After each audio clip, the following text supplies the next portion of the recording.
Taste the Daily. சனாதனத்திற்கு எதிராக அவர் கொடுக்குற அந்த ஒவ்வொரு முயற்சியுமே வந்து நம்ம நாட்டை வந்து வேறொரு பாதையில ஒரு சுயமரியாதை இருக்கிற ஒரு அறிவார்ந்த சமூகத்தை உருவாக்குறதுக்கான வழிகள் தான். இப்போ அவர் போடுற டிஷர்ட் கூட நம்மளோட திமுகவை வந்து திமுகவோட பாரம்பரியத்தை நவீனமாக்குறதுக்கான ஒரு முயற்சி தான். நம்ம நவீனமாயிட்டு இருக்கோம் இல்லையா? சோ அப்ப அதுக்கேத்த மாதிரி நம்மளோட எல்லா செயல்பாடுகளும் நவீனமயமாகப்பட வேண்டும். அவர் வந்து ஹிந்தி தெரியாது போடா அவர் சொல்றதெல்லாம் சிரிச்சுக்கிட்டே ஒருத்தரை செருப்பால் அடிச்சா எப்படி இருக்கும் அந்த மாதிரியான செய்கை தான்.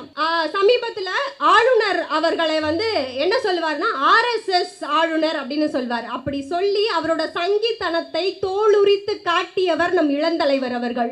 சொல்லுவாங்க இல்லையா, அக்கல்ல இருந்த துண்டை எடுத்து தோல்ல போடுறதுக்கு எவ்வளோ பெரிய வரலாறு இருக்கு, நம்ம படிச்சதுக்கு எவ்வளோ பெரிய வரலாறு இருக்கு, நமக்கு மருத்துவம் கிடைச்சதுக்கு எவ்வளோ பெரிய வரலாறு இருக்கு, இந்த அவையில வந்து எல்லாரும் அவர்களேன்னு சொல்றதுக்கு எவ்வளவு பெரிய வரலாறு இருக்கு, ஏன் ஒரு பெண்ணா நான் வந்து இங்க நின்று பேசுவதற்கு எவ்வளோ பெரிய வரலாறு இருக்கு.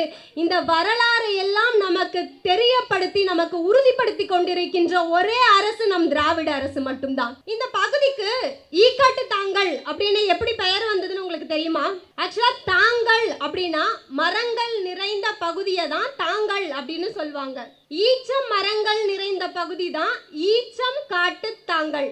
நாளடைவில் அதுதான் மருவி ஈ காட்டு தாங்கள் அப்படின்னு ஆயிடுச்சு. இதை வந்து நான் சொல்லலைங்க, தொல்காப்பியரோட இலக்கிய குறிப்புகளை பயன்படுத்தி நம் தமிழ் அறிஞர்கள் தெளிவுபடுத்தி இருக்கிறார்கள். பொதுவாக இங்க இருக்கிற எல்லாருக்குமே தெரியும் ஈச்ச மரம் எங்க அதிகமா வளரும் அப்படின்னா பாலைவனத்துல தான் அதிகமா வளரும். அப்போ ஒரு காலத்துல பாலைவனமா இருந்த இந்த நிலப்பரப்பு இன்றைக்கு தொழிற்பேட்டையாக, பன்னாட்டு நிறுவனங்கள் நிறைந்த இடமாக, உற்பத்தி தொழில் நிறுவனங்கள், சேவை நிறுவனங்கள், சோலைகள் நிறைந்த இடமாக இந்த பகுதியை மாற்றிய அரசு நம் திராவிட முன்னேற்ற கழக அரசு. நம் இளந்தலைவர் அவர்கள் வந்து அண்ணா அவர்கள் வந்து இந்த திராவிட முன்னேற்ற கழகத்தை வந்து உருவாக்கிய போது சமத்துவம், சுதந்திரம், சகோதரத்துவம் இந்த 3 தத்துவங்களை அடிப்படையாக வைத்துதான் இந்த திராவிட முன்னேற்ற கழகத்தை கட்டமைத்தார். சிறந்த சொல்லலையே வந்து சிறந்த சொல் அப்படின்னு சொல்றது செயல் தான். வெறும் சொல்லால் மட்டுமல்லாமல் செயலாலும் நிகழ்த்தி கொண்டிருக்கிற அரசு தான் நம் திராவிட முன்னேற்ற கழக அரசு. அப்படி அந்த சகோதரத்துவத்தை வலியுறுத்துற வகையில தன் கட்சிக்காரர்களை தம்பி என்று அழைத்தவர் அண்ணா அவர்கள். அதையே தான் நம் கலைஞர் அவர்கள் இரு பாலினத்தவரையும் உடன்பிறப்புகளே என்று அழைத்து அதை உறுதிப்படுத்தினார். இப்போ நாங்கள் ஆட்டோல இருந்து இறங்கி வரும்போது ஒரு சின்ன பையன் வந்தான். அந்த பையனை கூப்பிட்டு நான் கேட்டேன், என்னப்பா எதுக்குப்பா லைட்டெல்லாம் வச்சுருக்காங்க அப்படின்னு சொல்லி கேட்டேன். அதுக்கு அந்த சின்ன பையன் சொன்னது, உதயநாக்கு பிறந்தநாள் இல்லைக்கா அதுக்கு தாங்க வச்சுருக்காங்க அப்படின்னு சொன்னான். இப்படி சொல்லி கொடுக்காமலே ஒரு சிறுவர் வந்து உதய் அண்ணா என்று உரிமையோடு அழைக்கிறது வந்து உள்ளளவில் மகிழ்ச்சி அளிக்கிறது. திராவிட முன்னேற்ற கழகத்துக்குன்னு ஒரு மேடை பேச்சுக்கான வடிவம் இருக்கு. நீங்க இங்க பேசின எல்லாருடைய பேச்சுகளை கவனிச்சா உங்களுக்கு அந்த வடிவம் வந்து தெளிவாக தெரியும். இதை வந்து ரொம்ப எளிமையா இயல்பா பொதுமக்களிடையே கொண்டு போய் சேர்த்து கொண்டிருப்பவர் நம் திராவிட இளந்தலைவர் உதயநிதி அண்ணா அவர்கள். ஒரே ஒரு செங்கலை தூக்கி காமிச்சு மதுரையில ஒன்றிய அரசு கட்டின எய்ம்ஸ் மருத்துவமனை இதுதான்னு சொன்னாரு. ஒரு முட்டையை காமிச்சு நீட் தேர்வுக்கான எதிர்ப்பை வந்து தெரிவிச்சாரு. 29 பைசாவோட போட்டோவை காமிச்சு, அதாவது நம்ம கொடுக்குற ₹1 வந்து கொடுக்குற வரியில வந்து ஒன்றிய அரசு நமக்கு நம்ம கொடுக்குற வரியில திரும்ப தர்றது 29 பைசா மட்டும்தான். இதை வந்து மக்களிடையே எளிமையா கொண்டு போய் சேர்த்தவர் நம் உதயண்ணா அவர்கள். இப்படி அவர் வந்து அவரோட செய்கை, அவரோட செயல்பாடுகள் எல்லாமே எங்களை மாதிரி இளைஞர்களை வந்து அரசியல் மீதான ஒரு பார்வைக்கான நம்பிக்கையை உருவாக்கி இருக்கிறது நம் திராவிட அரசு. ஒரு முறை பத்திரிகையாளர்கள்லாம், நீங்கள் எல்லார்கிட்டையுமே ஃபோன் இருக்குது, ஆண்ட்ராய்டு ஃபோன் இருக்குது. நீங்கள் டிவியில் இல்லை ஃபோன்லேயே யூடியூப்பில் பார்த்தீங்கன்னா உதயண்ணாவோட ஸ்பீச்சுன்னு போட்டிங்கன்னா உங்களுக்கு நிறைய வரும். அதில் அவர் கொடுக்குற பதில் எல்லாமே அவங்க பத்திரிகையாளர் கேட்கும் போது அவர் உடனே ஆன் ஸ்பாட்டில் ஒரு ஆன்சர் பண்ணுவார். அதெல்லாம் பார்க்கும்போது இங்கே இருக்கிற எல்லாருக்குமே தெரியும் கலைஞர் அவர்களோட உரையை வந்து நம்ம பார்க்குறோம். அவரோட வார்த்தைகளில் வந்து இன்னமும் கலைஞர் வாழ்ந்துக்கிட்டு தான் இருக்காரு அப்படின்றத நம்மளால் உணர முடியுது.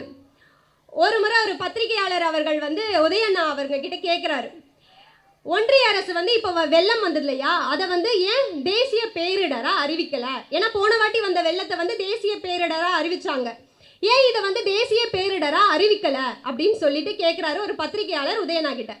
அதுக்கு உதயண்ணா சொன்ன பதில், பாஜக ஆட்சி செய்கிற இந்த 9.5 வருடமும் நமக்கு தேசிய பேரிடர் தானே, இதில் வேற தனியாக வேற அறிவிக்கணுமா அப்படின்னு அவர் பதில் கொடுத்தாரு. இதே மாதிரி தான் இன்னொரு சமயத்தில் ஒரு பத்திரிகையாளர் வந்து கேட்குறாரு. என்ன கேட்குறாருன்னா, நிறைய வாட்டி வந்து திமுக ஆட்சிக்கு வந்திருக்கு, ஆனால் புதுசாக வரவங்களா இருந்தாலும் சரி, எதிர்கட்சிகள் இருந்தாலுமே நாங்கள் வந்து எம்ஜிஆரோட ஆட்சியை திரும்ப கொண்டு வரோம், காமராஜரோட ஆட்சியை திரும்ப கொண்டு வரோம்னு சொல்கிறாங்களே, ஏன் கலைஞரோட ஆட்சியை வந்து திரும்ப கொண்டு வரோம்னு சொல்ல மாட்டுறாங்க அப்படின்னு சொல்லி ஒரு பத்திரிகையாளர் வந்து உதயண்ணாட்ட கேட்குறாங்க. அதுக்கு உதயண்ணா சொன்ன பதில், ஏன்னா கலைஞரோட ஆட்சியை திரும்ப கொண்டு வந்தால் நிறைய வேலை பார்க்க வேண்டியது இருக்கும்ல, இவங்க சும்மா உட்காந்து சீட்டை தேய்ச்சிட்டு போயிடலாம்ல அப்படின்னு சொல்லி பதில் சொன்னார். இந்த மாதிரி அவர் கொடுக்குற பதில்கள் எல்லாமே ரொம்ப தெளிவாக இருக்கும். அந்த ஆன் ஸ்பாட்டில் அவர் கொடுக்குற ஆன்சர் எல்லாமே வந்து ரொம்ப இளைஞர்களை வந்து அரசியல் மீதான பார்வையே வந்து வேற மாதிரி மாற்றினவர் வந்து நம்ம இளந்தலைவர் அவர்கள். சனாதனத்திற்கு எதிராக அவர் கொடுக்குற அந்த ஒவ்வொரு முயற்சியுமே வந்து நம்ம நாட்டை வந்து வேறொரு பாதையில் ஒரு சுயமரியாதை இருக்கிற ஒரு அறிவார்ந்த சமூகத்தை உருவாக்குறதுக்கான வழிகள் தான். இப்போ அவர் போடுற டிஷர்ட் கூட நம்மளோட திமுகவை வந்து திமுகவோட பாரம்பரியத்தை நவீனமாக்குறதுக்கான ஒரு முயற்சி தான். நம்ம நவீனமாயிட்டு இருக்கோம் இல்லையா? ஸோ அப்போ அதுக்கேற்ற மாதிரி நம்மளோட எல்லா செயல்பாடுகளும் நவீனமயமாகப்பட வேண்டும். அவர் வந்து ஹிந்தி தெரியாது போடா, அவர் சொல்றதெல்லாம் சிரிச்சுக்கிட்டே ஒருத்தரை செருப்பால் அடிச்சா எப்படி இருக்கும், அந்த மாதிரியான செய்கை தான். சமீபத்தில் ஆளுநர் அவர்களை வந்து என்ன சொல்லுவார்னா, ஆர்எஸ்எஸ் ஆளுநர் அப்படின்னு சொல்வார். அப்படி சொல்லி அவரோட சங்கித்தனத்தை தோலுரித்து காட்டியவர் நம் இளந்தலைவர் அவர்கள். அவர் வந்து இந்த இளைஞர் அணிக்கு வந்தபோது முதலாக அவர் கையெடுத்தது வந்து பாசறையை தான். பாசறைனா இளைஞர்களுக்கு வந்து வகுப்பு எடுக்கிற ஒரு பயிற்சி முகாம்னு வச்சுக்கோங்களேன். அங்கே அப்போ நம்மளோட வரலாறு தெரிஞ்சாதான். இப்போ நம்ம எல்லாருமே வாட்ஸ்அப்பில் நிறைய ஸ்க்ரால் பண்ணிகிட்டே இருக்கோம். வீட்டில் போர் அடிக்கும் போதெல்லாம் உட்காந்து மீம்ஸ் பார்த்துக்கிட்டே இருக்கோம். அதில் டைம் போகிறதே தெரியாது. ஆனால் அது எல்லாமே நிஜமா அப்படின்றது நமக்கு தெரியாது. நம்ம அப்படியே அதை ஸ்க்ரால் பண்ணிகிட்டே போகிறோம். அதை வந்து நம்ம பாஸ் வேறு பண்ணுறோம். நம்ம பார்த்துட்டு அதை வந்து இன்னொருத்தருக்கு ஃபார்வேர்டும் பண்ணுறோம். ஆனால் நம்மளோட வரலாறு என்னன்னு நமக்கு தெரிஞ்சாதான் இது கரெக்டாக இல்லையா அப்படின்னு முடிவெடுக்கிறதுக்கான தெளிவான அறிவு நமக்கு வரும். அந்த அறிவை வளர்த்து கொள்ளணும்னா நம்மளோட வரலாறு நமக்கு முதல்ல தெரியணும். தோளில் சொல்லுவாங்க இல்லையா, அக்கல்ல இருந்த துண்டை எடுத்து தோளில் போடுறதுக்கு எவ்வளோ பெரிய வரலாறு இருக்குது, நம்ம படித்ததுக்கு எவ்வளோ பெரிய வரலாறு இருக்குது, நமக்கு மருத்துவம் கிடைச்சதுக்கு எவ்வளோ பெரிய வரலாறு இருக்குது, இந்த அவையில் வந்து எல்லாரும் அவர்களேன்னு சொல்கிறதுக்கு எவ்வளவு பெரிய வரலாறு இருக்குது, ஏன் ஒரு பெண்ணாக நான் வந்து இங்கே நின்று பேசுவதற்கு எவ்வளோ பெரிய வரலாறு இருக்குது. இந்த வரலாறை எல்லாம் நமக்கு தெரியப்படுத்தி நமக்கு உறுதிப்படுத்தி கொண்டிருக்கின்ற ஒரே அரசு நம் திராவிட அரசு மட்டும்தான். நான் உங்களுக்கு வந்து ஒரு விஷயம் சொல்கிறேன். ஆக்சுவலாக திமுக மாதிரி இந்தியாவில் வந்து பெரிய வெற்றி பெற்ற இயக்கமும் வேற எதுவும் இல்லை, அதே அளவுக்கு பெரிதாக வஞ்சிக்கப்பட்ட இயக்கமும் வேற எதுவும் கிடையாது. அப்படி இருந்த சூழலில் கூட எல்லாருக்கும் கல்வி கிடைக்கணும், ஒரு அறிவார்ந்த சமுதாயத்தை உருவாக்கணும் அப்படின்ற கொள்கையில் இருந்து திராவிட முன்னேற்ற கழகம் எப்பவுமே வந்து விட்டு கொடுத்தது கிடையாது. ஒரு பறவைலாம் வந்து கண்டம் விட்டு கண்டம் போகும் அப்படின்றத நம்ம கேள்விப்பட்டிருக்கோம். நாடு விட்டு நாடு பறந்து போகும் அப்படின்னு. அதோட உணவுக்காகவும் இருப்பிடத்திற்காகவும் இனப்பெருக்கத்துக்காகவும் நாடு விட்டு நாடு பறக்கும். அப்படி பறக்கும்போது கடலை எல்லாம் கடந்து தானே போகணும். அந்த கடலை எல்லாம் கடந்து போகும்போது அதுக்கு காலோ இறகோ வலிச்சா என்ன பண்ணும்? அது பறக்க ஆரம்பிக்கும் போதே, அதோட பயணத்தை தொடரும் போதே ஒரு சின்ன குச்சியை வந்து வாயில கவ்விக்கிட்டு பறக்க ஆரம்பிக்கும். அப்படி பறக்கும் போது அதுக்கு வந்து சோர்வாக இருந்தாலோ தாழ்வாக ஃபீல் பண்ணாலோ என்ன பண்ணுன்னா, அந்த குச்சியை கடலில் போட்டு அந்த மிதக்கிற குச்சியில் வந்து கொஞ்ச நேரம் ஓய்வு எடுத்துட்டு மறுபடியும் பறக்க ஆரம்பிக்கும். அந்த மாதிரி தான் இந்த திராவிட இயக்கமும் அதன் பயணத்தின் போது கொள்கையை விடாமல் தன்னிடையே பிடித்து கொண்டு பறக்கிறது. அதற்கு தாழ்வு வரும்போது அந்த கொள்கை தான் நம்மை காத்தது, அந்த கொள்கை தான் நம்மை மூழ்காமல் காத்து கொண்டிருக்கிறது. இப்பொழுது நாம் சிறந்ததொரு பயணத்தை தொடர்ந்து ஒரு சிறந்த சமூக நீதிக்கான அரசியலை, ஆட்சியினை, நம் வாழ்க்கை தரத்தினை உயர்த்தி கொண்டிருக்கின்றோம். இதனை வீழ்த்தாமல் கொண்டு செல்ல வேண்டியது நம் அனைவரின் நன்றி கடன். கரெக்டு தானே? இங்கே இங்கே பார்க்குறதுல வந்து நான் பார்க்குறது எனக்கு வந்து ஃபுல்லாகவே வந்து சாரி தான் தெரியுது, சேலைகள் தான் வந்து நிறைய தெரியுது.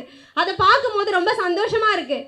ஏன்னா நம்ம வீட்டில் இப்போ எங்கள் வீட்டில் இருக்க பெண்கள்னு வச்சுக்கோங்களேன், எங்கள் பாட்டி வந்து ஊரில் இருக்காங்க, தூத்துக்குடியில். அவங்களுக்கு வந்து இல்லம் தேடி மருத்துவம் வந்து வருது, நம்ம கலைஞர் ஐயா வந்து கொடுக்குறாங்க. அப்புறம் அம்மாவுக்கு வந்து 1000 ரூபாய் வருது. ரேஷனில் நம்ம கரெக்டாக வாங்குகிறோம். அதுவும் தாண்டி இப்போ தரமாக வாங்குகிறோம் இல்லையா, நம்ம எல்லாருமே தரமான அரிசி, எண்ணெய், சர்க்கரை, இது எல்லாமே தரமானதாக நம்ம திராவிட முன்னேற்ற கழகம் வழங்கிக்கிட்டு இருக்குது. எனக்கு வந்து புதுமை பெண் திட்டம், விடியல் பயணம், என் தம்பிக்கு எங்கள் அண்ணனுக்கு எல்லாமே வந்து நான் முதல்வன் திட்டம், அதையும் தாண்டி தமிழ் புதல்வன் திட்டம் அப்படின்னு எல்லாருக்குமே கன்சீவாக இருக்கும் போது, அதாவது மகப்பேறு காலத்தில் வந்து ஆஃபீஸில் லீவ் கொடுத்தது, அதுக்கப்புறம் அந்த விடுப்புக்கானது, குழந்தை பிறந்த உடனே ஒரு பை தருவாங்க. இங்கே இருக்க எல்லார் வீட்லேயும் இருந்தாங்கன்னா வாங்கியிருப்பீங்க அந்த பையில் குழந்தைங்களுக்கான. ஏன்னா நான் இந்த நிகழ்வு வந்து நான் உங்ககிட்ட சொல்லணும். நம்ம ஆஸ்பத்திரிக்கு எமர்ஜென்சிக்கு போகும்போது என்ன பண்ணுவோம், பொண்ணை கூப்பிட்டுட்டு அப்படியே போயிடுவோம். நான்லாம் வந்து வழி வந்த உடனே அப்படியே போயிட்டோம். அப்படி போகும்போது எதுவுமே எடுத்துகிட்டு போக மாட்டோம் இல்லையா, அங்கே போய் ஒன்றுமே வாங்கலை குழந்தைக்கு. அவங்க கொடுத்த அந்த பையில் இருந்த எல்லாமே வந்து, அதாவது நமக்கு பின்னாடி ஒரு அண்ணனா அப்பாவா ஒருத்தர் நமக்கு செய்வார் அப்படின்ற அந்த நம்பிக்கை இருக்கு இல்லையா, அந்த நம்பிக்கையை கொடுத்தது நம் இளந்தலைவர் அவர்கள், நம் திராவிட மாடல் நாயகர் அவர்கள், நம் கலைஞர் அவர்கள். இப்படி எல்லா காலகட்டத்திலையுமே இந்த திராவிட முன்னேற்ற கழகம் வந்து மக்களுக்காக சிந்தித்த ஒரு இயக்கம். நான் நம்மளோட இளந்தலைவர் அவர்கள்கிட்ட இருந்து 3 முக்கியமான விஷயங்களை வந்து நான் இன்ஸ்பயர் பண்ணுறேன். அவரோட வீடியோக்கள் பார்க்கும்போது, அவரோட செய்திகளை பார்க்கும்போது 3 முக்கியமான விஷயமா நான் நினைக்கிறது. 1, விளையாட்டில் வந்து அவர் கொடுக்குற அந்த இம்பார்ட்டன்ஸ், அந்த முக்கியத்துவம். நம்ம வீட்டில் இருக்கிற இளைஞர்கள் இல்லை நடுத்தர வயது இருக்கிற ஆண்கள் அவர்களாம் போதை பழக்கத்திற்கு அடிமையாக்காமல் அவர்களை வந்து ஒரு நல்ல நிலைமையில எடுத்துகிட்டு போகணும் அப்படின்னா விளையாட்டு வந்து ரொம்ப முக்கியமான விஷயம். அதனால தான் ஒவ்வொரு ஊராட்சிக்குமே வந்து ஸ்போர்ட்ஸ் கிட் கொடுக்குறாரு. நீங்கள் கூட உங்கள் வீட்டில் இருக்கிற பிள்ளைங்களை நேரடியாக திட்டாதீங்க, அதுக்கு பதிலாக அவங்கள விளையாட்டில் ஆர்வத்தை தூண்டுங்க. அவங்களுக்கு விளையாட்டில் வந்து ஏதாவது பண்ணுற மாதிரி நீங்கள் வந்து அவர்களை ஊக்குவிங்க. அது வந்து அவங்களோட வாழ்க்கையும் நம்மளோட வாழ்க்கை தரத்தையும் உயர்த்தும். 2வது, அவர் வந்து எந்த ஒரு விஷயத்தை இலக்கை எடுத்துட்டாலும் அந்த இலக்குக்கு நடுவில் என்ன இடையூறுகள் வந்தாலும் அந்த இடையூறுகளை வந்து ரொம்ப லேசாக எடுத்துப்பார். யார் என்ன பேசினாலும் அதை பெருசாக எடுத்துக்காம, என்னோட இலக்கு இதுதான், அதாவது என்னோட கோல் இதுதான், நான் அதை அடையணும், அதுக்கு போகிறதுக்கு நடுவில் என்ன பிரச்சனை வந்தாலும் நான் அதை அடைவேன், நடுவில் வர எந்த விஷயத்தையும் தூசு மாதிரி கடந்து போகணும் அப்படின்றது தான். இங்கே இருக்கிற பெண்கள் எல்லாருக்குமே நான் உட்பட அதை வந்து எடுத்துக்க வேண்டிய விஷயம். ஏன்னா நம்மளோட வாழ்க்கையில் நமக்கான இலக்கு தெளிவாக இருக்கணும். அந்த இலக்கை நோக்கி நமக்கு பயணிக்கிற பாதையில் என்ன இடையூறுகள் வந்தாலும், உன்னால் இது பண்ண முடியாதுன்னு மூளையில் நம்மளை உட்கார வச்சாலும், இல்லை உன்னால் இது முடியாது, இதெல்லாம் உனக்கு தேவையா அப்படின்னு சொன்னாலும், அதெல்லாம் ரொம்ப எளிமையாக கடந்து, மனதளவில் எதையும் பாதிக்கப்பட வைக்காம அதை எளிமையாக கடந்து அந்த இலக்கை அடைய வேண்டியது நம்மளுடைய உறுதியாக இருக்கணும். அதை வந்து நம் இளந்தலைவர் அவர்கள்கிட்ட இருந்து நான் வந்து இன்ஸ்பயர் பண்ணுறேன். 3வதான விஷயம் வந்து கொண்ட கொள்கையில் பிடிப்பு. அவர் வந்து அவரோட கொள்கையில் ரொம்ப பிடிப்பாக இருப்பார். எப்படின்னா, இப்போ ஒரு விஷயம் நம்ம வீட்லேயே நடக்கிறது தானே. இப்போ நான் தெரியாமல் ஒரு வார்த்தையை விட்டுட்டேன், இல்லை தெரிஞ்சு எனக்கு அதுதான் கரெக்டுன்னு தெரிஞ்சு நான் ஒரு வார்த்தையை விட்டுட்டேன், ஆப்போசிட்டில் யாராவது வந்து நீ ஏன் இப்படி சொன்னேன்னு கேட்டால் நம்ம பதறுவோம்ல, ஒரு நிமிஷம் யோசிப்போம், ஐயோ சொல்லலாமா வேணாமா அப்படின்னு யோசிப்போம். ஆனால் அப்படி இல்லாமல் நான் சொன்னேன், இதுதான் கரெக்டு, அதுக்காக நான் துணிச்சலாக நிற்பேன், அதுக்கான முயற்சியை நான் எடுப்பேன், தன்னம்பிக்கையோடு இருப்பேன்னு அந்த தெளிவு இருக்குது. அந்த தெளிவு நாம் எல்லோரும் வளர்த்து கொள்ள வேண்டிய ஒன்று. இதை நான் இளந்தலைவர்கள் அவர்களிடம் இருந்து உற்று நோக்கிறேன். இதையெல்லாம் நம் வாழ்க்கையில் கடைபிடிக்க வேண்டும். முக்கியமாக பெண்களாகிய நாம் அதில் தெளிவாக இருக்க வேண்டும். இதனை நம் திராவிட முன்னேற்ற கழக அரசின் மூலமாக நான் சொல்லிக் கொள்கிறேன். இன்னொன்று, மகளிருக்காக சிந்திக்கிற ஒரு அரசு அப்படின்னா அது ஒரே அரசு நம் திராவிட முன்னேற்ற கழக அரசு தான். இப்போது நீங்கள்லாம் நம்ம எல்லாருமே நம்ம அடுத்த தலைமுறைக்கு ஏதாவது சேர்த்து வச்சுட்டு போகணும் அப்படின்றது தான் நம்மளோட எண்ணம். அதுக்காக தான் நான் ஓடுறோம். நீங்கள் எல்லாருமே உங்களோட அடுத்த தலைமுறைக்கு ஏதாவது சேர்த்து வைத்து விட்டு போக வேண்டும் என்று நினைக்கிறீர்கள் என்றால், ஒரு அறிவார்ந்த, ஒரு சுயமரியாதை மிக்க, ஒரு சமுதாயத்தில் உங்கள் பிள்ளைகளை வாழ்வதற்காக வழி செய்ய வேண்டும் என்றால் 2026 திராவிட முன்னேற்ற கழகம் இனி தொடர்ந்து வரும் எல்லா நாட்களிலும் திராவிட முன்னேற்ற கழகத்தை வெற்றி பெற செய்து அதன் பின் நிற்பது மட்டும்தான் நம் குழந்தைகளை ஒரு சிறந்த சமுதாயத்தில் வாழ்வதற்கு நாம் சேர்த்து வைக்கும் சமூக சொத்து என்று கூறி விடைபெறுகிறேன். நன்றி, வணக்கம்.